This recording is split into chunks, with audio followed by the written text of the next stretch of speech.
Well, hello, everyone. This is Tommy, World at War Comics. I am the creator and writer of Kingsville, which currently has a Kickstarter. So head over to Kickstarter, just type into the search Kingsville, and we would love your support. All right, we have another amazing guest for you. But before we get into that, let me tell you about the brands that are supporting this channel.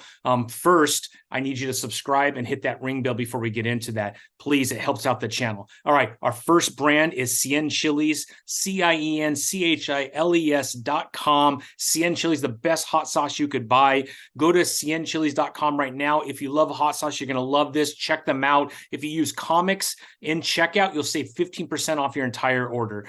So check them out. Secondly, Comic Crusaders, the best in comic book reviews, movie, music reviews, and there's even a podcast that they have some of the best in the industry on. So check them out, comiccrusaders.com.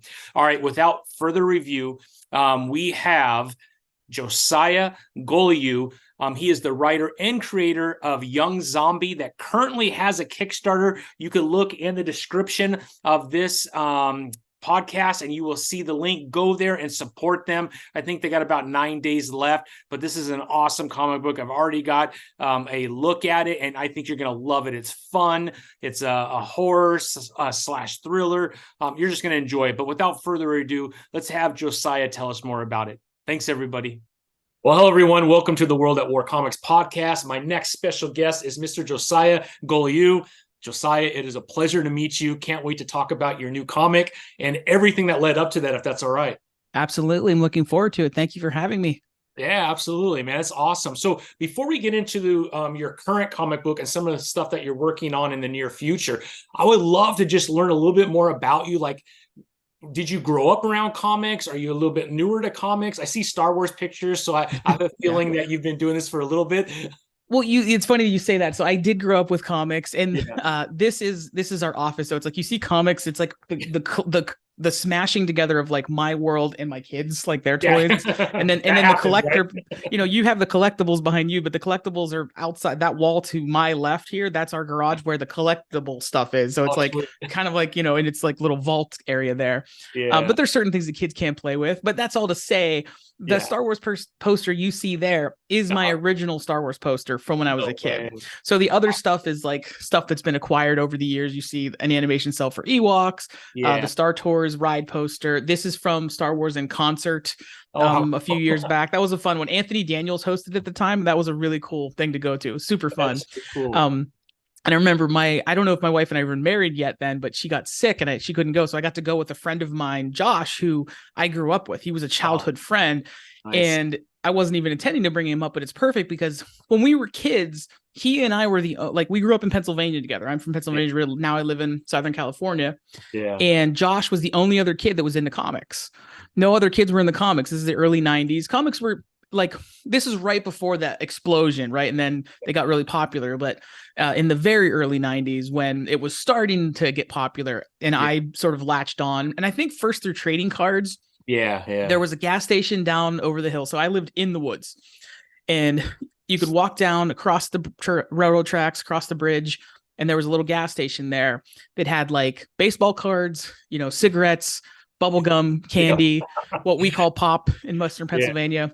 And for whatever reason, DC Universe Trading's cards and Series 1, if you know what those ones look like. So I started collecting DC Series 1, and then that wasn't necessarily the first thing, but that was kind of the gateway to the explosion of getting into comics. Yeah. And I remember, but specifically, there's a Jim Lee cover for G.I. Joe comic. I was a big G.I. Joe fan, as most of us kids born around that time were. And my aunt Marlene, which is a very like Western Pennsylvania name, she got me for my birthday a G.I. Joe, which is the G.I. Joe Salvo, if you're familiar with the character. Yes, I love you. And then the big rocket launcher guy, and then a comic book. And that comic, it's a Jim Lee cover that I can't remember the issue number, but it features like Storm Shadow, Snake Eyes, and I think Jinx, the girl ninja, on the cover, like jumping out of a helicopter. Great issue. I can see the cover in my mind. It's awesome. And so that was like the first comic that I remember. I'm sure there was others that came and went because I was already a big fan of Spider-Man because just, Spidey and His Amazing Friends cartoons went like through most of my childhood in the 80s, how they just reran that thing forever. For sure. But that was the comic that was like, that showed me what comics were as a medium, because that was the one where it wasn't just like superheroes. And I love superheroes probably more than any other comic, but it was dark and it was real in a way that the cartoon wasn't. And that really, really captured me at the time, and just grabbed me. And then, like I said, with the DC trading cards, and then it started the explosion of finding my local comic shop, which was at the time in the Highlands Mall, which is now a Walmart. So unfortunately, but I think a lot of malls are now a Walmart. Yeah, it was one of those little like half malls anyways. It was barely a mall. Even then, even in the early 90s, it was like a halfway, mostly a dead mall. Like a pizza shop, a Walden's, and the comic book store. So I go to the pizza shop to play Pac-Man. I go to the Walden's for books, and then I go to the comic book store for the rest of the time. So but that was how that's my origin as a comics fan, and I guess a comics creator all these years later. Yeah, that's so cool, man. And then it looks like Star Wars has had a huge impact on your life. Can you talk a little bit more about how you got into Star Wars? Just because I see it all over your wall. No, there's a lot of Star Wars. There's the giant Luke Skywalker, if he in frame, just barely there. Yeah. So it's just so Star Wars, and it's funny, I tell my wife, like, if I were to sell, I cycle through things in my collection that I sell. Sometimes I sell some of the more modern stuff, but there's the vintage stuff, certain things that I just wouldn't let go of. And the top of that list is Star Wars, the Star Wars stuff, those collectibles. And which, relates to the comic book that I made, because in the comic, they use Star Wars collectibles to fight off a zombie. But and you can see the like terror in the owner of those toys going, "What are you doing, man? That's not." Yeah, that's the character that I can relate to. Not the guy that uses it as a weapon. Like that, I'll say that whenever if you ever look at the comic, and hopefully people will pick it up after this. But I hope so. The guy, it's used as a weapon to fight a zombie, a B-wing fighter specifically. And that specific toy I've had since I was a kid, and I love that toy. So I don't even remember. Star Wars is one of those things that I don't remember even first experiencing it, because I was born in 1982, so it was around longer than me. There's a famous family story that when I was a baby, Star Wars was the big movie. My oldest brother is like 8 years older than me, so he was like the perfect age to experience all of that, right? Like, he was like perfect for him.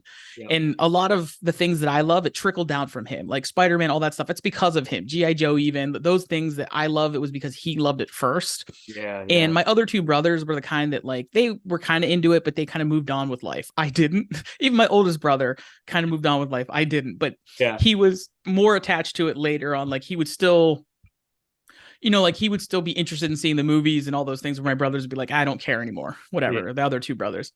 And anyway, the story being that because, Return of the Jedi is coming out, the last of the Star Wars movies, this is the big deal. We all have to go see it. The whole family has to go, even now 1-year-old baby Josiah. So apparently, according to family legend, my diaper leaked during the screening, and my brother was all angry because they had to, take the baby out. And I don't know, like, I'd have to get clarity on him if they had to like leave the feeder or what. But that was like that, and he's reminded me this my whole life. So that is something that's stuck with me. How true it is, I can't speak. Return of the Jedi. No, exactly. You need to get my oldest brother Jason on here to ask him, like, okay, what's the real story, or have you just been tormenting your brother for the last 40 years of his life? But that was like sort of, just how entrenched Star Wars was in the story of our family and things. And there's also another famous story where my brother had a ton, like every Star Wars toy. And that apparently when I was a little tiny kid, my cousin and I, who was the same age as me, went in and broke most of them when he didn't want us to be allowed to play with them. But my mom insisted, no, that it's just toys, play with it. And they were all broken. So that's another thing he's like held a grudge against me. And trust me, that was one where very quickly that I would regret, because now as a collector, I'm like, well, I wish I had all that stuff. So, but just all that to say is, like, Star Wars is just entrenched in our background, and the films just had a huge impact on me. I remember, I had a lot of kids at the time recorded off the television with the commercial breaks and all that stuff that I would watch, and I'd wear out the tape. I remember specifically the version of Return of the Jedi, because it wasn't until years later that I knew that there was a stormtrooper that attacked Leia after she meets Wicket. I didn't know that because in the TV version they edited that part out, that just for time reasons. So basically in that version, the version I watched for most of my childhood, she crashes and then he finds her and she's like, "What was that?" And she's like, "Let's go." And then they just go. I'm like, "Wait, that felt weird." And I learned, later on when I finally got it on video, which was when they did the not the like special editions, but the THX edition that came before that, the one that had like the faces on the cover. That was when I finally realized like, oh, there was a scene cut out. But those movies, like if I watched anything over and over again, it was those two. And it was especially Empire Strikes Back and Return of the Jedi, because for some reason we didn't have Star Wars recorded. And I had seen it, but it was like that hazy memory. But, it was just, I feel like it was one of those things where it was like, they used to run them in the 80s and early 90s where they would run them like back to back or consecutive nights and things like that. So my mom probably just didn't record it for me, and it was probably past my bedtime, so I couldn't do it myself at the time. So, but it was just that film that really grabbed me in both, and just the character dynamics, the adventure, the reality, the gravity of it, the fun, the special effects, everything just captivated me. And I was fascinated with special effects. I would watch the special effects documentaries over and over and over, which is great now on YouTube. So I can just find all these things that were not easy to find when you were a kid in the, late 80s, early 90s. Even into the late 90s when the internet was a thing, it was still like you didn't have access. You could get online to talk about it, but you couldn't find it because the bandwidth couldn't handle video. So it would just, that's kind of the role that Star Wars has played. And it also is really probably the thing that kind of directed me towards USC, because I was fascinated with USC because George Lucas went to USC. So I just, I had to go to USC because George Lucas went to USC. So that was what, eventually took me to California too. So yeah. That's awesome. And then what kind of impact has that had you? I mean, obviously you said George Lucas went to USC, you went there, you went into film, if I'm not mistaken, right?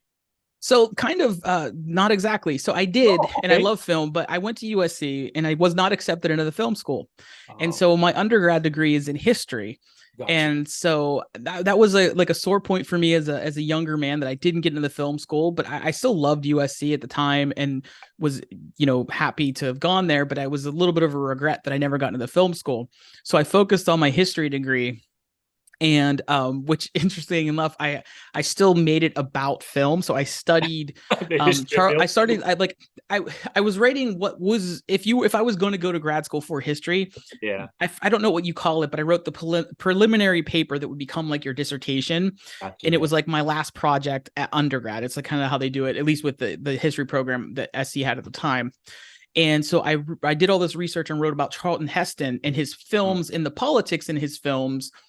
Versus the politics of his life later, because wherever you stand on the political spectrum, I don't care about that personally. But if you look at his film, they're very like Soylent Green and Planet of the Apes. You would say these are probably left leaning in there if they have a political message, especially Soylent Green and the Omega Man, these 70s films that are like, overpopulation is a problem, those kind of things. And then obviously the guy who then becomes the head of the NRA.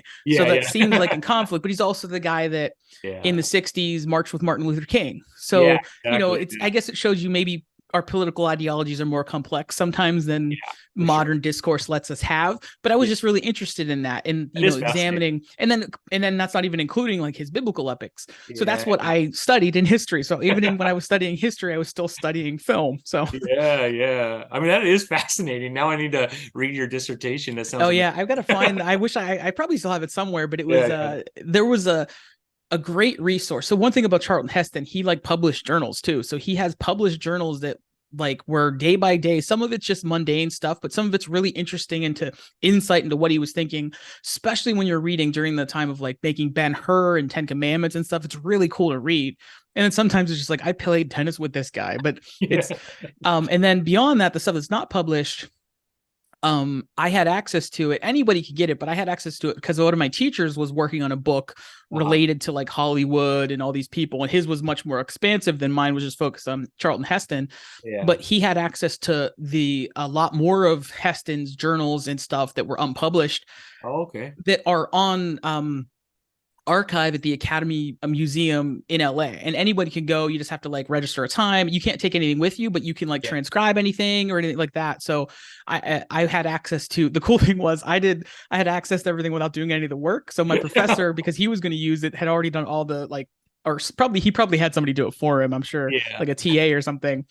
But he had all that stuff documented, so I got to read through it. And it was just, again, fascinating, when he would like consider a project, what he would think about, or what he would, while he was making it, what he was thinking, and those kind of things. It was just a really cool insight, especially when you consider, again, like just reflecting on him as a public personality and his political sort of persona. So, and especially at that time, right before that was when he was in the Bowling for Columbine documentary, where Michael Moore, that famous moment where like Michael Moore is like trying to confront him on like the deaths, and he has and it's just this like weird moment where it's like almost surreal. But that was my history degree was still in film, is the point there. Yeah, that's so cool. I think that's awesome.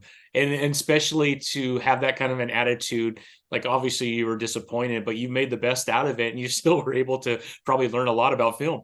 No, exactly. And, I was still able to take film classes in undergrad, and obviously there are certain things that were off limits, and like classes I couldn't take because you could only be in the film school to take those. But like I got to take the class on George Lucas at USC, where George Lucas comes to the class, and that was like a highlight for me. And even just like attending a film school class at USC, like that was a bit of a dream achieved. Sure. And when I realized that, okay, I did that, like I didn't get a degree in film, but what does that really matter in the long scope of things? But the experience was great, and it was such a cool, like that class was really cool because the last day of the class, maybe not the last day, it was like around Thanksgiving time, I think. So it was slightly before the end of the semester, where George Lucas came and he talked and just asked questions. It was like a Q&A with the class. And it's one of those things where that class was like, it started at like 8 every like Wednesday or Thursday, whatever day it was.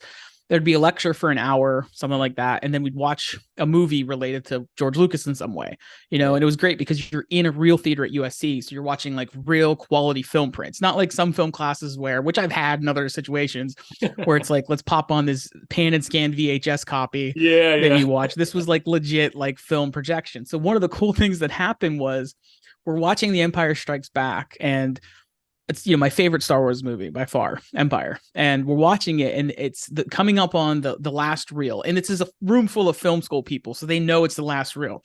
So the room is like pretty empty because it's late, and it's we're all still in school, and but once that last reel comes on, everybody kind of cheers because we know it's like leading up to the big reveal of Vader. Yeah. And then after a minute, you see something sounds a little bit off. It's not quite right. It's like the voices don't sound right. And we realize the last reel of the film was dubbed in French. What? So instead of Luke, I am your father, or whatever, he was like, Je suis ton père. He said in French, he said, I am your father. But it was great. It made it so fun because everyone in that theater had seen that movie dozens of times, so everyone knows what's happening. So it like woke up the room in a weird way. And then whenever that was referenced in the Q&A, someone actually asked George Lucas, he's like, we accidentally watched the dub in French. What's your favorite language to watch Star Wars in? He goes, I don't know, maybe Huttese. So that was George Lucas's response to the question about us accidentally watching it in French. So I guess they mixed up the reels because the whole rest of the movie was in English up to that point. Yeah, that's wild, man. That's so cool. Well, then explain this Ed Saxon thing where you worked with him. How did that come? So sort of segueing to my second stint at USC. Okay. So basically what happened was I got my undergrad degree in history. Yeah.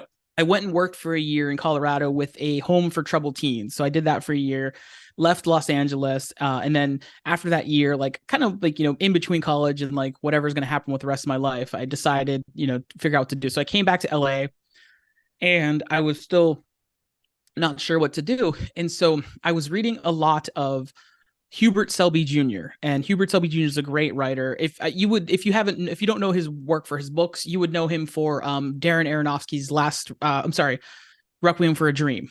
Okay. So he's the writer of the book that I think he makes a cameo as a prison guard in the movie too. And he was like a little old dude in there as a Georgia prison guard. Yeah. But I was reading a lot of Hubert Selby's work, and it's really, really heavy, powerful stuff. Like that film is reflective of the tone of all of his writing. Yeah. And so there was also a documentary about him that I think it's called It'll Be Better Tomorrow. Hmm. And it talked about how he was this great writer that kind of was living in LA and basically borderline homeless. Okay. And someone at USC realized he was there, and they hired him to write at USC. I'm sorry, to teach writing at USC. And they're like, wait, you're this Hubert Selby? He's like, oh yeah. And then he started teaching there. And so that's what made me think, okay, I want to go to this writing program that Hubert Selby Jr. is a part of. Like, I want to go there. And unfortunately, like, he had died just the prior year. And I don't think I realized that at the time. Yeah. But I still, went to the school, but that was the draw that he was teaching there. And it's kind of a funny thing that, obviously it's not about me that I missed him, but that was what drew me into going to SC for back to grad school to get my master's in screenwriting. Mm-hmm. And so it was because of, the work of Hubert Selby in that documentary specifically, which I think is It'll Be Better Tomorrow. I think it's a great documentary about like writing and perseverance and all that. So definitely check it out, but I might be getting the name wrong. So once I was in school, I was, just in school looking for internships and things. And so I saw Ed Saxon Productions needed an intern. And so I, sent in my little application, and it was nice because like I had applied to a few things. Like I applied to Pixar and got rejected on the means that I can't draw, which was like my favorite rejection ever, because it really seemed like they would have accepted me if I could draw. They're like, we're looking for people who also can, illustrate. I'm like, well, okay. But it was like, it almost made me happy. I'm like, okay, you would have taken me then. Yeah. But, and a few things like that. Like I applied for an internship at Lucasfilm. And these are funny because these are ones in the Bay Area, and I was obviously in LA, and Lucasfilm didn't even reply to me. So I don't even know what was that. So that's why I appreciate the Pixar was, at least I got a rejection. Yeah. And so, I applied to a handful of different ones and in LA as well. And I got to meet with Ed's assistant, Justin Bell. And I just really like Justin. And Justin's like a younger, not, maybe a few years older than me. He had just finished up at the there's at USC, there's a producing program that Ed Saxon was a part of. Okay. And I believe he might be associated with it again now. And so Ed was a part of that, not at that time, but like he went there in like the 80s. And then that's, after that, he connected with Jonathan Demme to make like the movies that we know Ed Saxon for. And then sort of went off and did his own thing. And that's when I encountered him in that, at some point. And so Justin was one of his assistants along the way. And Justin, is now a great successful producer of his own and has done things with that as a producer. But Justin was just, just like really a good guy that I liked and connected with. And then I was like, well, at that point I hadn't met Ed. And he's like, well, if you want it, you can, it's yours. And so then I got to meet and work with Ed. And it was great because at the time, Ed had they were wrapping up a film called Away We Go by, the very successful director, won Oscar for American Beauty. His name just is escaping me at the moment. He went on to direct Skyfall, the Bond movie. Sam Mendes.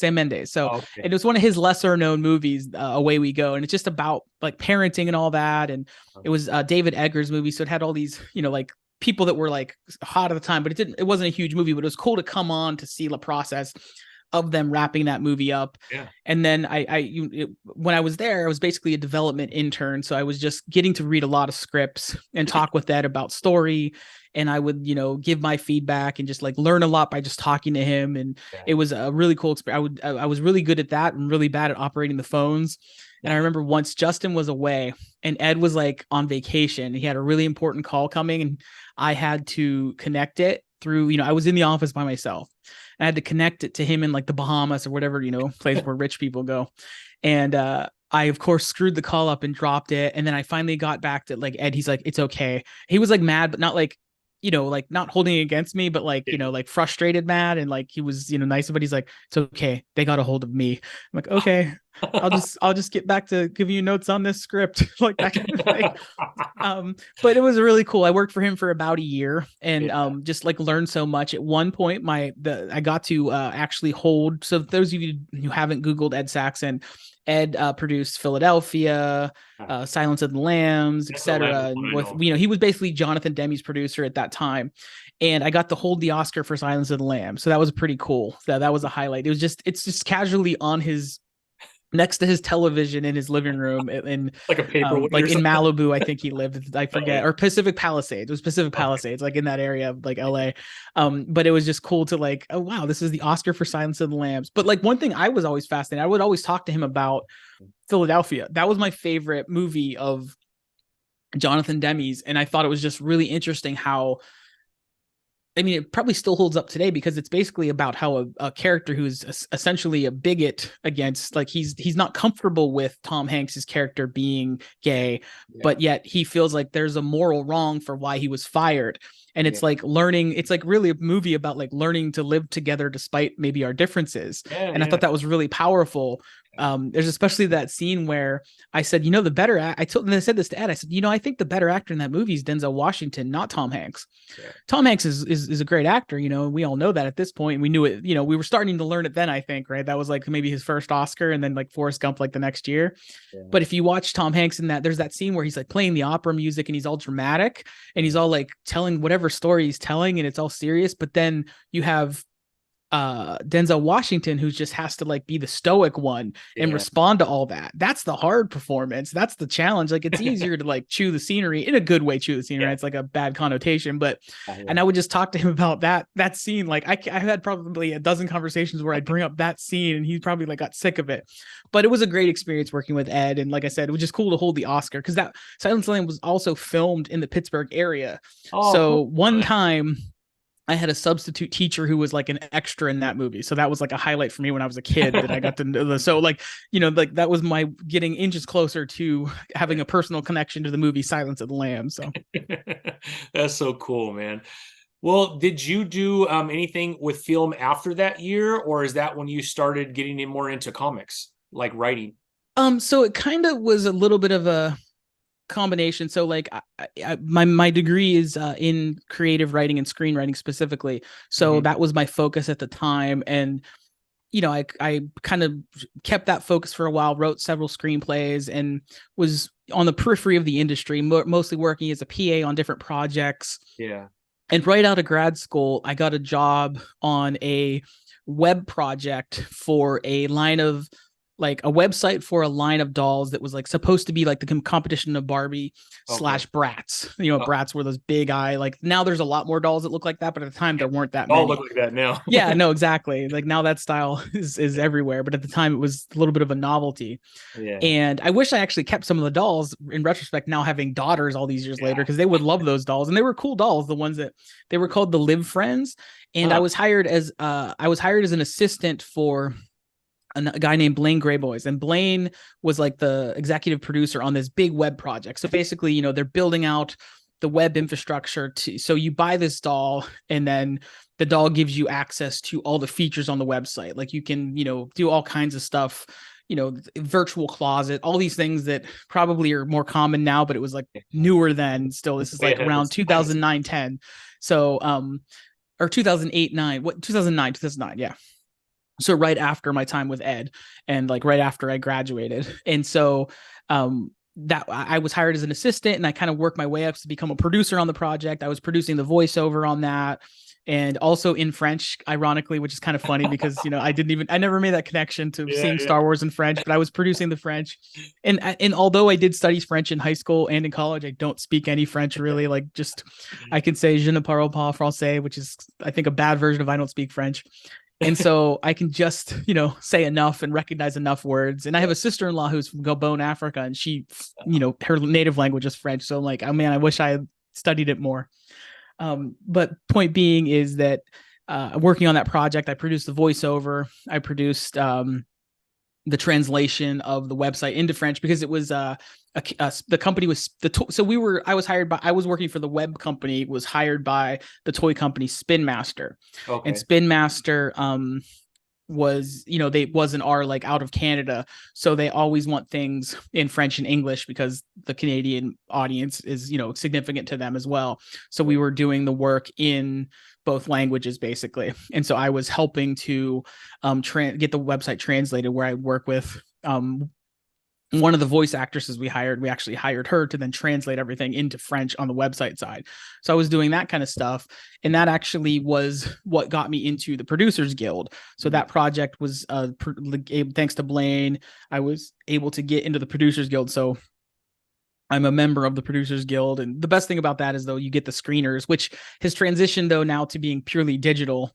Yeah. So it's like an app, like everything else, which it's a downside, because I have stacks of screeners from previous years that are DVDs and Blu-rays, and then this is the first year where they're going completely digital. Yeah. So, which is just another way to save the studio's money. Plus, you can't watch that movie later. Yeah. Although, like, everyone says, destroy this date, which is like after the Oscars, which is like the last date of award season. So, okay. But yeah, so then that was how I got into the Producers Guild. And then with that, I started up at the time a small company that was a film festival / charitable comic book company. Okay. And that was, we had a space in an art gallery in downtown LA, and we did events there. We did an event in Pittsburgh, my home city, in Oakmont, PA, which is down the river from Pittsburgh, closer to my parents, in a great theater called the Oaks. Beautiful, great theater there. Love that place. And then we did an event in Seattle, and we did a big theater event downtown LA at the Downtown Independent, which I think is now like owned by Alamo Drafthouse. I think it used to be like independently owned, but now I think it's part of them. I haven't been there in a very long time, but it was a really cool theater at the time. So I'm sure it's still pretty cool. Yeah. And, but I haven't been there since my event.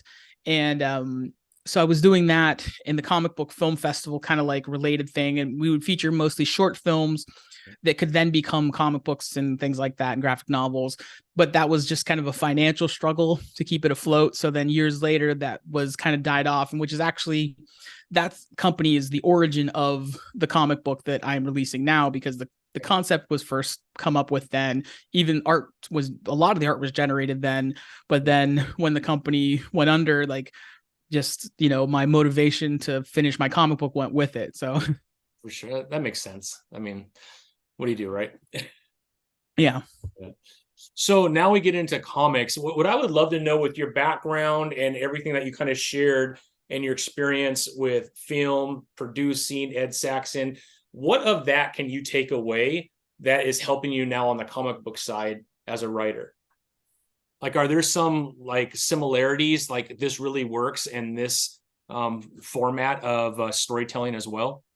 That's a good question, because they're all different mediums. So there's changes to things. So for example, even the comic book that I have out, like, in part it's sort of meta to a novel that I'm going to be publishing hopefully next year, that I just did a big rewrite on and finished up just over the last few months. Okay. And the idea is that story is set in the mid 1990s. It's about a newspaper delivery boy in Western Pennsylvania, right what you know. I was a newspaper delivery boy in the 90s in Western Pennsylvania. So, and I loved comic books, so he loves comic books. Yeah. So this character in the story discovers the corpse of a little boy in the woods.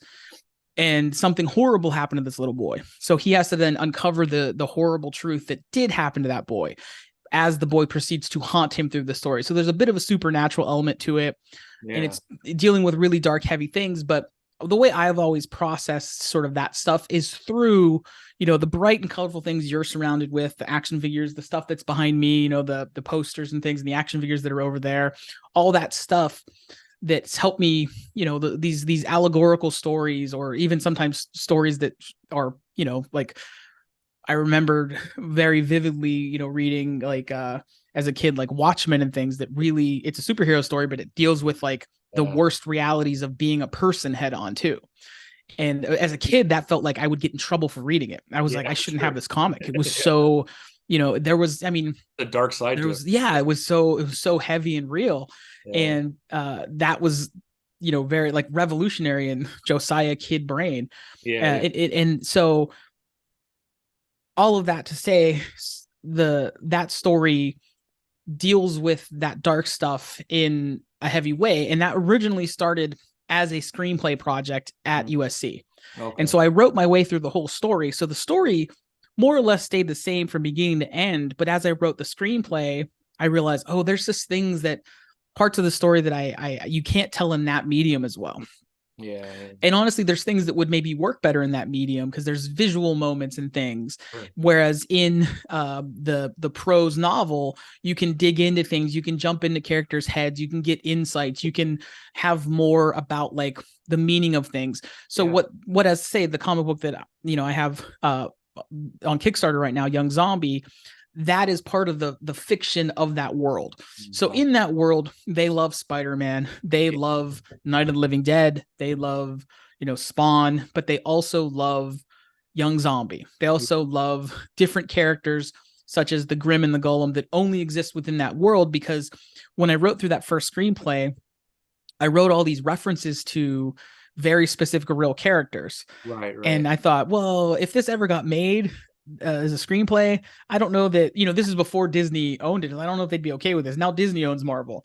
Yeah. Disney's not going to be okay with like my reference to, Havoc being the little brother. I think I still have a Havoc reference in there. There's still like some references to real pop culture, but they're not like the integral to the story ones. So I was able to create this fictional universe to help process some of the heaviness of that story. And so among that was Young Zombie, and that was one of the things that they reference in that world, that because there's a point where in the story, being that he's haunted by the little boy who he calls the corpse boy because he kind of gives him a superhero name. He asks him, he's like, well, are you a ghost? Are you a zombie? Are you a vampire? What are you? And then he references like different versions of those creatures to sort of try to process it in his own kid brain in the story. And so I made those things to reflect that. But the real point isn't explaining that story, but just to understand that writing in these different mediums is really, teaches you like what works here might not work there. And in a comic book, I would almost say it's more akin to a screenplay. Where you're writing for the moment visually.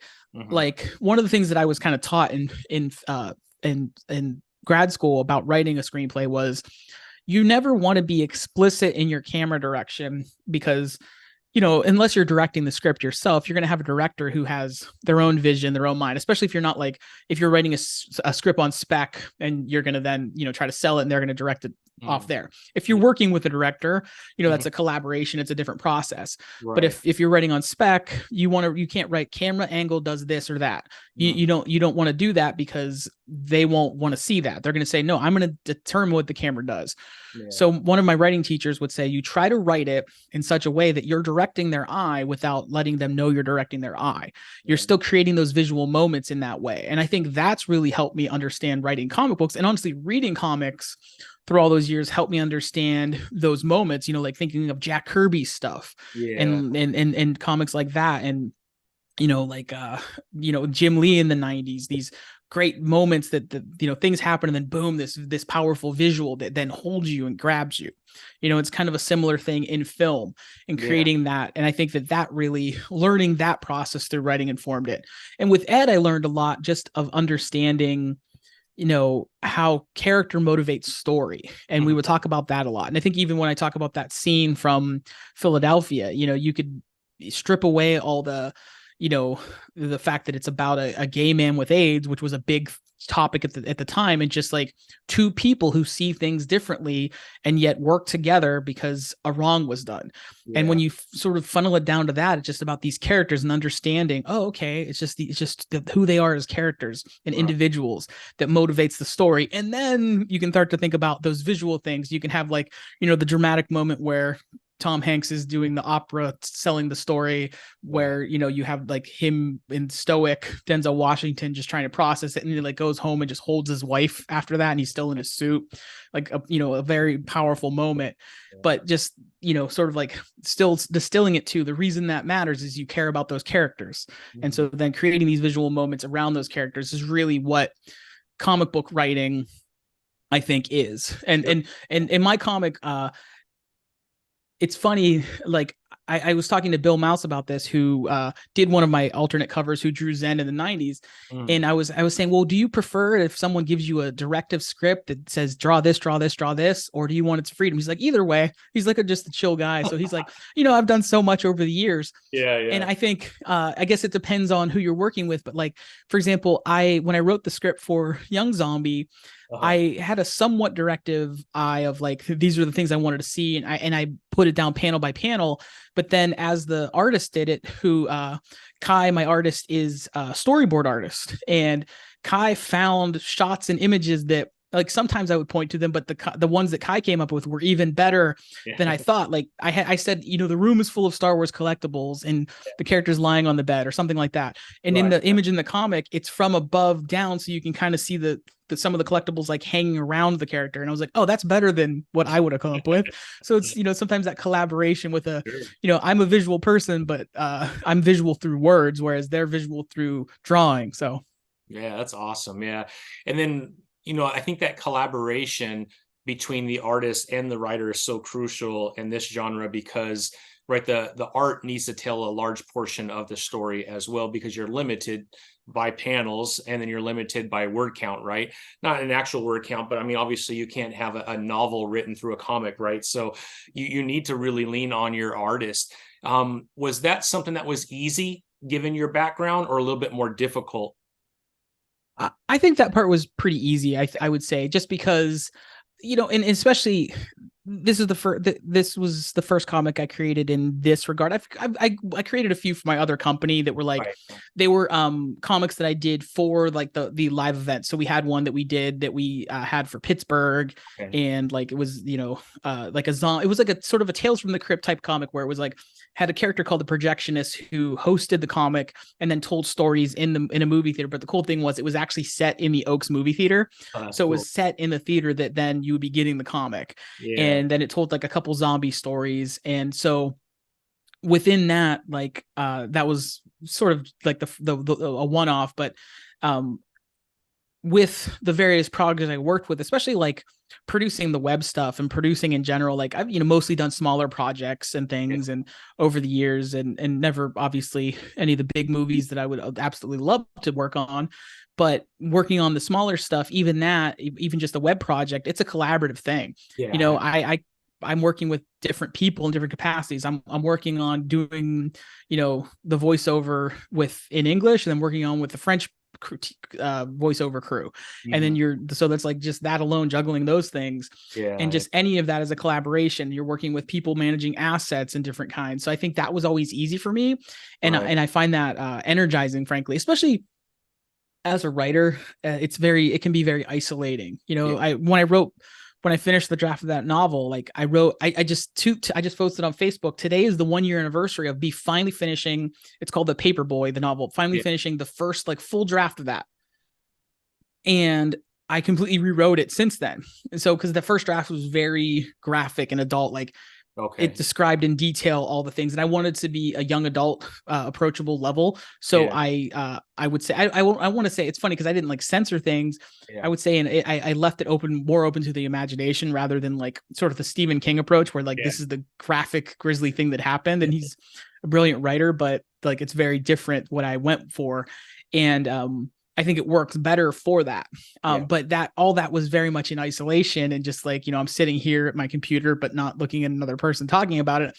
I'm just writing through it, or writing it on paper, or, just like, it's here and it's in here. So it's nice that to working in a medium like comics, where, since I can't draw well at all to maintain it for more than, maybe like a layout type of thing. It's good to have someone else that can, help. And sometimes, like, even when you're working one of the things I loved about grad school that I still miss is you have that collaborative effort of the group that you're working with. It's like a workshop every week. So you bring your pages and you talk through them and you work through them, and you give ideas and you take ideas, and you might not take them, you might take them, but you're just in that environment. So it gets you out of yourself. Then the further you get removed from those things, the more you're just in your head. And it's just, can kind of get stuck there sometimes. So it's good to have like that collaboration to force you to not be just you, even though you're still like, as the writer and the person, sort of, paying the artist in this instance, like I'm still the director on this, but they have leeway to, make a change if they feel so. Like, I'll say a small thing, like Bill Mouse did the cover, and I loved it. It was brilliant. It was perfect, except for one change. He had in the image, it's like the zombies coming through the door, and they're like trying to block the door. And the one character, the tall guy who's Gary, he's holding, in Bill's original art, he was holding like a chicken bone or something. And I said, well, that just needs to be a B-wing fighter and you're good. And that was the only change. You know what I mean? So like, I was like, I have one change and this is what it is. So it's like those kind of things where his image was perfect. And it's like, well, I have one thing that connects it to the meaning of the story. And so that's where my little bit would come in. So things like that, where, you know, you like, I couldn't have told him what to draw that would be better than what he drew. But once he drew it, I can say, okay, this is the one tweak you need to make it perfect for, you know, this comic. So that's awesome, man. I mean, that leads us to Young Zombie. Thank you for sending over a copy of it. A really fun read, because I also grew up in the 80s, 70s and 80s. But I could relate to every figure or toy that was in it. I was like, yeah, this is awesome, man. So relatable, but a really fun comic. So congratulations on that. You know, going through that experience, do you feel your vision came through, and you're pretty satisfied where Young Zombie is? Absolutely. Like, I would say that it was this issue is sort of the origin of the Young Zombie as you read it.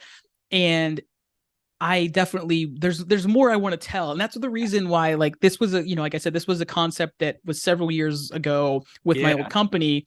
And there's other projects that were associated with that, you know, I don't, you know, maybe someday kind of thing they'll get revived, but this is the one revived. It's a very zombie-esque kind of thing. This is the one that really mattered to me because I guess I care about it more. And I think that there's more story potential, and there's other characters I want to introduce. There's a girl named Gwen, who is the sweet little girl who turns into this monstrous werewolf. There is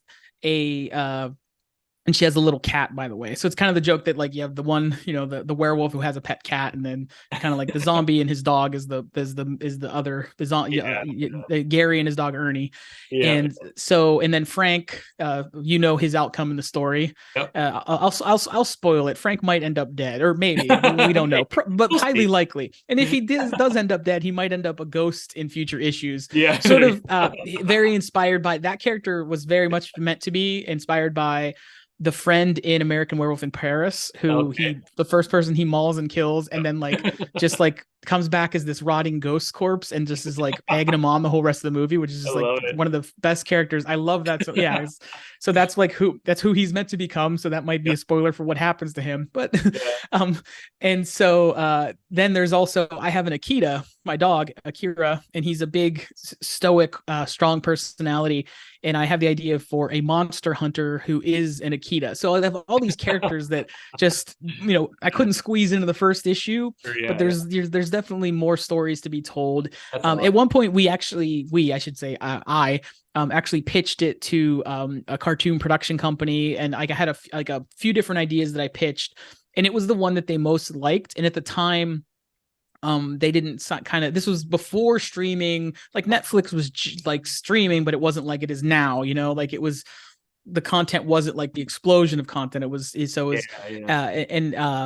They were interested, and of the stuff that I pitched, this was kind of the one that they kind of drew to. But it was the question of, well, what do you do with the zombie killings?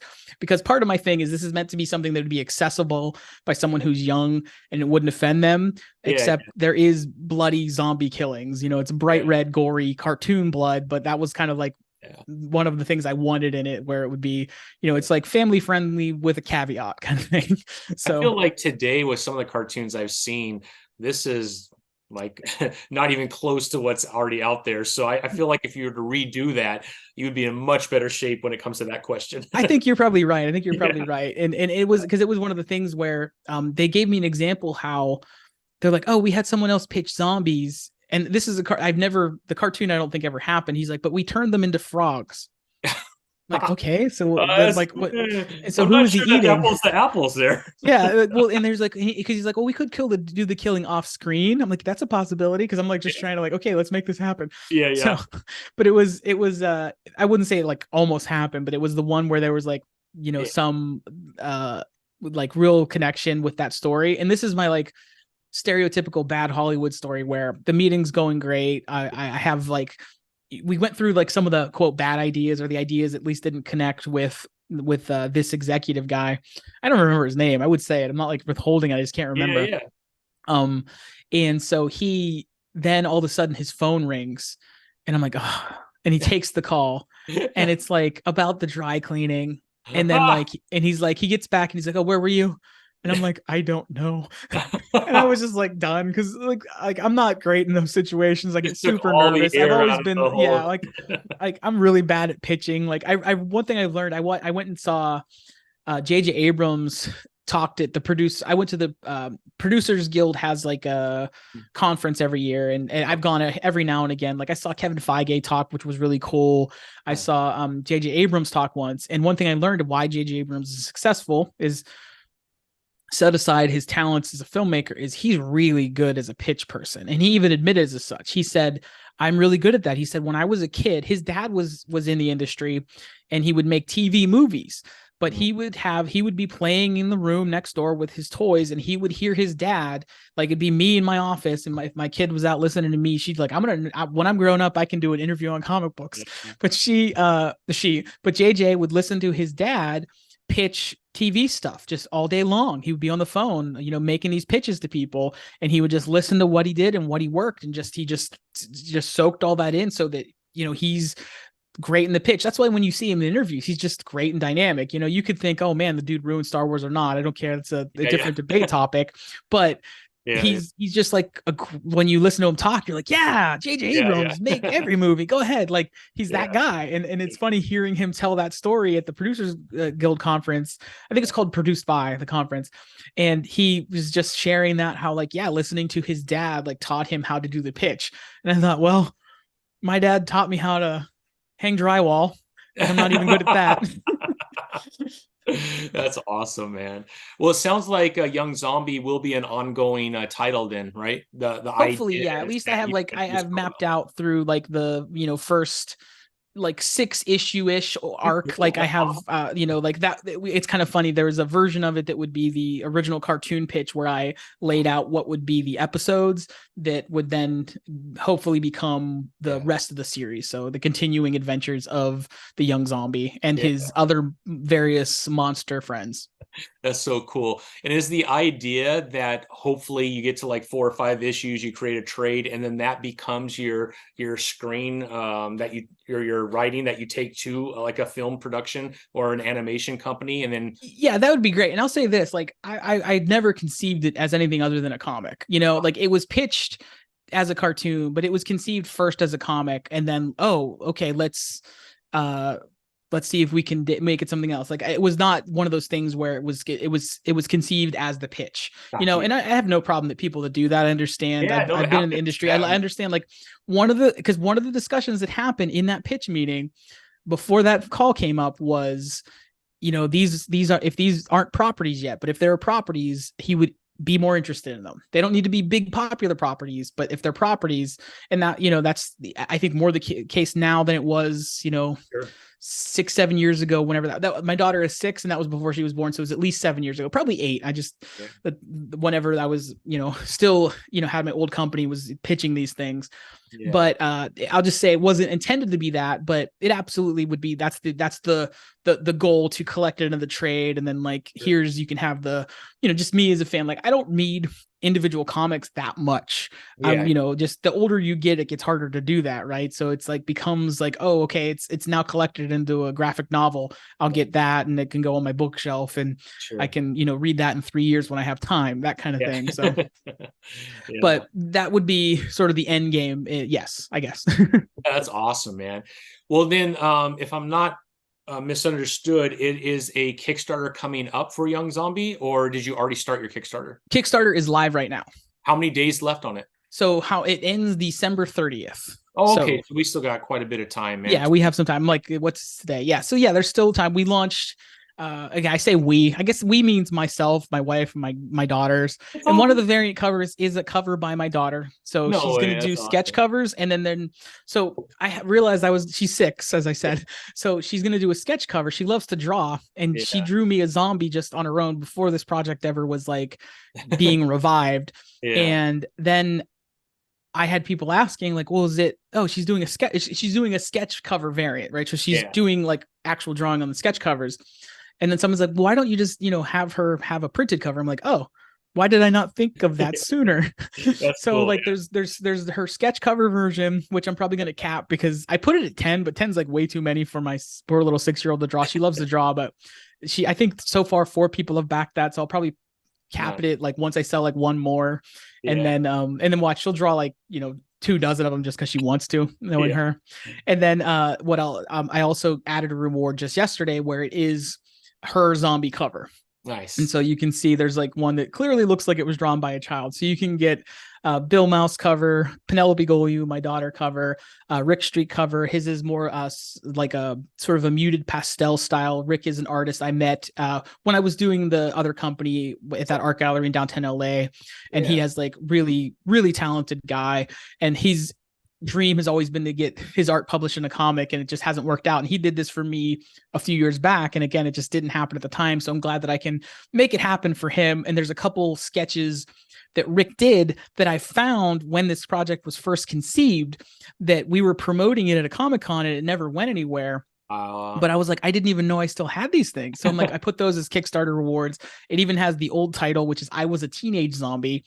Yeah. We changed it because there is a movie named I Was a Teenage Zombie. I've still not seen it, Yeah. but I didn't want to, have the Sure. Yeah. same name. And I think Young Zombie's a little bit punchier, easier to remember, sure. less Yeah. like better, like, better for the like just sticks in the brain a little bit more and a little bit more unique. Because the other one, I was talking to Steve's Turn, who co-created Zen, as you know, and he was like, "Yeah, that old title's not as good. That's more derivative. Young Zombie, that's original." So I'm like, "Oh, thank you, Steve." And so, there's the Rick Street cover that I'm glad that I can get in print, and then there is the red Tales from the Crypt homage cover that my good friend Brian Langer designed. So it features Kai's art from the interior of the comic, but then Brian sort of assembled it in a way that's very referential to the old school Tales from the Crypt comics. That's and cool. Brian is a production designer. He's worked on Last Man on Earth. He worked most recently as a set designer on the Dungeons and Dragons movie and the upcoming Madam Web movie. And he was excited to tell me because he's like, "Hey, I'm finally working on stuff you watch." So like, I watch all movies, but he was making a joke because like I actually know. He's like, "I didn't even know who Madam Web was." I'm like, "Not many people do." No, And so, but it was cool that he got to work on if you've seen the preview, he worked on the diner set. So he only worked on, I think he worked on a couple sets in that movie, but the diner set is one that he worked on that is very featured in the trailer. Yeah. And sure. so it was cool to see it. But anyway, Brian, being that the strikes were, I guess it just was ratified that they're going to end thanks to the SAG ratifying their agreement, that he was free to do the assembly for me and do the design. So he was he did the title logo and all that stuff. He did all that for me just because he was available due to the strike. So that's the other cover that's available, designed by my good friend Brian. So that's so cool, man. Lots to choose from. A lot of time still to jump in. We'll make sure that we put everything in the description. That way it's easy for everyone to click and get over to Kickstarter and back your project. That sounds awesome, man. Young Zombie. It was a lot of fun to read. I enjoyed it, every minute of it. So yeah, congratulations, Josiah. It's a really good comic, man. Thank you. I appreciate it.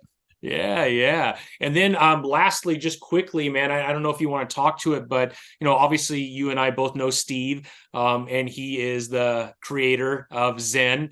Man, I heard you're going to be maybe working with Steve a little bit more in the future.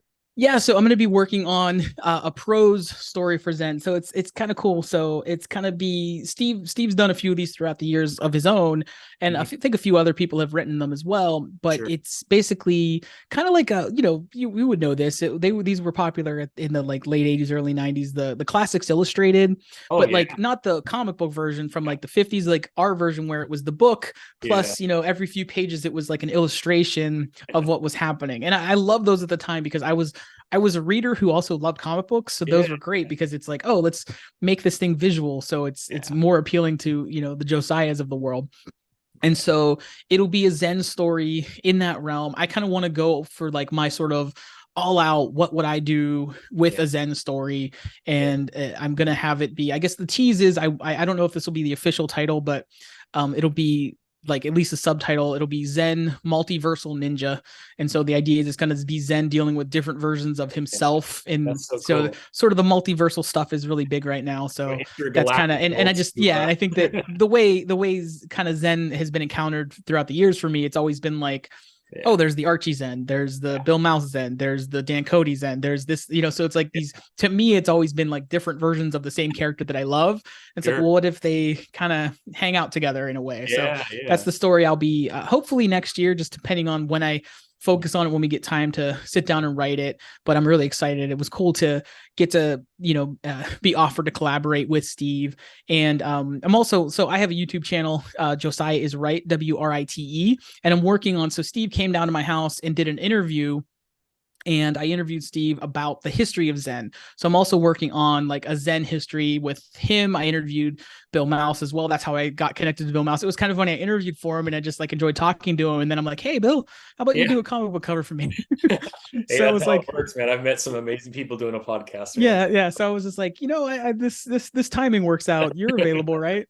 So, and actually I pitched him on a different project, which is also related to the book, but that would be another comic book project that was sort of within the world of the story. But it's like, okay, that's needs a lot more work on my end, where it's like, okay, I'll, this one is like, you can do a cover and then we can sort of, hopefully, that can be down the line somewhere. But, with that, I'm working on what I want to be a very comprehensive history of Zen. So I interviewed Steve in my garage for like over an hour last May. And then over the few months, I've interviewed a handful of other people. I have interviewed Bill Mouse. I've interviewed Don Chin, who Don was Zen's publisher in the 90s. I have interviewed Dan Cody as well, who, and those interviews are up on my channel. Yeah. But I'll use excerpts of them for the longer form interview. I'm sorry, for the longer form documentary that I'm going to be coming out with. Hopefully, the goal was to have that done. Yeah. But my day job is a teacher and a dad. So like those kind of things. Yeah. So the editing for YouTube was slowed down. And I need to get like, there's one more key element. I want to have like the voice of the collector. And so I know a guy named Tim Chismar who's going to be that, because he's a big Zen collector. So he'll film some stuff with his collection, because I have a Zen collection, but it's relatively small. Like I have a decent amount of the comic books, but I only have like my one Zen action figure. So but the video game's the one that you need to have, man. Oh, I know. I wish, right? $4,000, I think, if I'm not mistaken. Yeah. I know, it's crazy. Yeah. Well, that's awesome, Josiah, man. I don't know, is there anything that we're missing that you wanted to share that we didn't cover? I think we covered it. I really appreciate it. It was, fun to get to share all these, again, because just that point of view, like I'm a dad to a 6 and a 4-year-old. So a lot of my time is like on that level. Yeah. So, your kids are older now, but you've been there. You can relate when they're that age. You're just like in that world of like, well, what Barbie outfit? I have girls. So I'm like, what Barbie outfit am I putting on this Barbie? Exactly. Even when my daughter, Penny, who's doing the cover, she said, can it be a unicorn zombie? Like, if you want it to be, that sounds like a great idea. That's awesome. So like that's the world I'm in. Plus, when you're creating, it's just, in this box of, I'm like pointing at my computer here because I'm on my laptop, and it's this world that you're just in without this obvious interaction. So it's nice to share these things. Like, okay, this is all the stuff that I've been doing. It's a lot of stuff. Like even, the stuff that, like just working on the Zen stuff. Like I recorded, I mentioned the Highlands Mall was where my comic book store was, and that was where there was a Value City department store next to it, which is where I got my first copy of Zen, actually at the department store. Oh, wow. And so I drove up there I knew it was gone, but I was like, I went up there with my daughter and I had her like in the Walmart recreate me finding the Zen comic. I'm like, well, this will be fun, like a fun thing where it's like not exactly accurate, but this is the best we can do with circumstances. So I had my daughter like my 2 daughters walking down the toy aisle and grabbing the Zen comic, which is what happened to me in the same spot, but instead of a Walmart, it was a Value City, which is like I don't know if you know, Value City was like a sort of like a Big Lots type of department store, like kind of closeout type of place. Yeah, I think it was just regional out there. And then the comic book store, which was also right there, I wanted to sort of have those elements in the little documentary. And I filmed some stuff of myself in the woods by my parents, because I grew up literally in the woods. And that was a significant part of my story as a Zen fan, because I was afraid, no joke, I was afraid of being abducted by aliens as a child. I lived in the woods, you'd see lights flashing, and it's like, oh, that's just like an airplane. Like, but like, you know, at that time, like Fire in the Sky was a movie that was Fire in the out, Sky and was like huge at that time. all the, you know, like just Freaked me out. yeah, though, like it was and I grew up in the woods, man. So like it was a scary thing. So all of that informed like my relationship to Zen and that stuff. That'll probably impact my Zen story as well. But it's definitely going to be part of that Zen documentary, which is something I just put a lot of work in already. And hopefully it can be, you know, because I do YouTube stuff where it's just like stuff with my kids or pop culture examinations. And it was really cool to do something that's more like a documentary where I was able to interview people, you know, and things like that, and actually have Steve come to the house and like, you know, interview him with a 2-camera setup, which was, you know, the first time I've done that on my own. Like as a long time ago, I would work on stuff where I was, you know, a PA setting this stuff up, but I joke with Steve. I said, yeah, I probably am the least qualified person to be, you know, just miking you up, but we'll see if it sounds okay. Yeah. It sounds like it's been a lot of fun. Yeah, it has. And I'm looking forward to the Zen related content I have coming out too, because it's kind of one of the things that, like I said, it's inadvertently been on the back burner. And Steve, I had a space at LA Comic Con to promote the Kickstarter. So we launched it at LA Comic Con, which was December 1st. And I was there with my booth over the weekend. And from the 1st through the 3rd, you know, or I'm sorry, the 2nd and the 3rd, Steve was there for signings both of those days. It was a lot of fun. We actually met someone from Space Force who, as a kid, knew Zen, wasn't a huge Zen fan, but knew Zen, the character. And I gave him I had extra comic books that like I was giving out as promotional stuff. So it would have like a sticker on the front for like Young Zombie. Okay. And so I'd give that out as instead of just giving out like a flyer, it's like, here, I have an actual like comic book, you know, like random comics. And I had a couple Zen comics and I gave him one. And Steve signed it for him, and it was cool. He was like really touched. This guy who was, you know, he's in Space Force. And so of course I had to ask, I'm like, well, have you ever seen an intergalactic ninja? And he's like, he's joking. He's like, well, I'm just in communications, but but it was just a cool moment. And you know, I always think, and kid me just thinks how cool it was to get to like be with the creator of Zen all these years later, you know, seeing a fan of that character, get to connect with the character, with the creator, you know, that he wouldn't expect to have got to meet at my little booth for a zombie comic book. So it's just a cool, like, you know, completing that circle where it's like, I found Zen in Value City, and now all these years later, I'm getting to like, you know, meet Steve and hang out with Steve, and he gave me a copy of Zen #1, like from 1987, like as a thank you, which blew my mind. I was like, that alone made me having that booth worth it. Like that was a dream comic of mine. So I love that guy, man. He's such a good guy, such a good guy. Yeah. Well, Josiah, I can't tell you how much I appreciate this time. You're always welcome to come back, man. I would love to have you on again. You know, either for issue 2 of Young Zombie or this Zen project that you're working on. If you get that finished, I'd love to have you back on. It'd be fun to talk about that. But man, anybody that's listening to this, get over to Kickstarter right now, Young Zombie. I'll have the link below, so it'll make it super easy. We still got about 20 odd days left, so there's plenty of time to get in there and choose the cover that you want and back Young Zombie. But it sounds like it's going to be a lot of fun for a long time, because there's going to be more than one issue, it sounds like. So that's awesome. Yes. Yeah, and we reached our first funding goal, which is great. I'm super happy about that. And then hopefully we can start to get to the stretch goals, which would extend some of the content in the back. Like I have, want to add pages for like some of the backstory and different things. So that would be awesome to see. Help out for like issue 2 right before you get into it. I think that's awesome if you could do that as well. Yeah, right? that's like that's on the the further end stretch goals too. So yeah, I would love to get issue 2. Like I've been itching to get those characters into print. So yeah, for sure. I mean, after talking about them, I can't wait to see what like. All right, Mr. Josiah, thank you so much for joining us today. I hope you have an amazing week and weekend, and we'll talk soon. Thank you. All right, take it easy.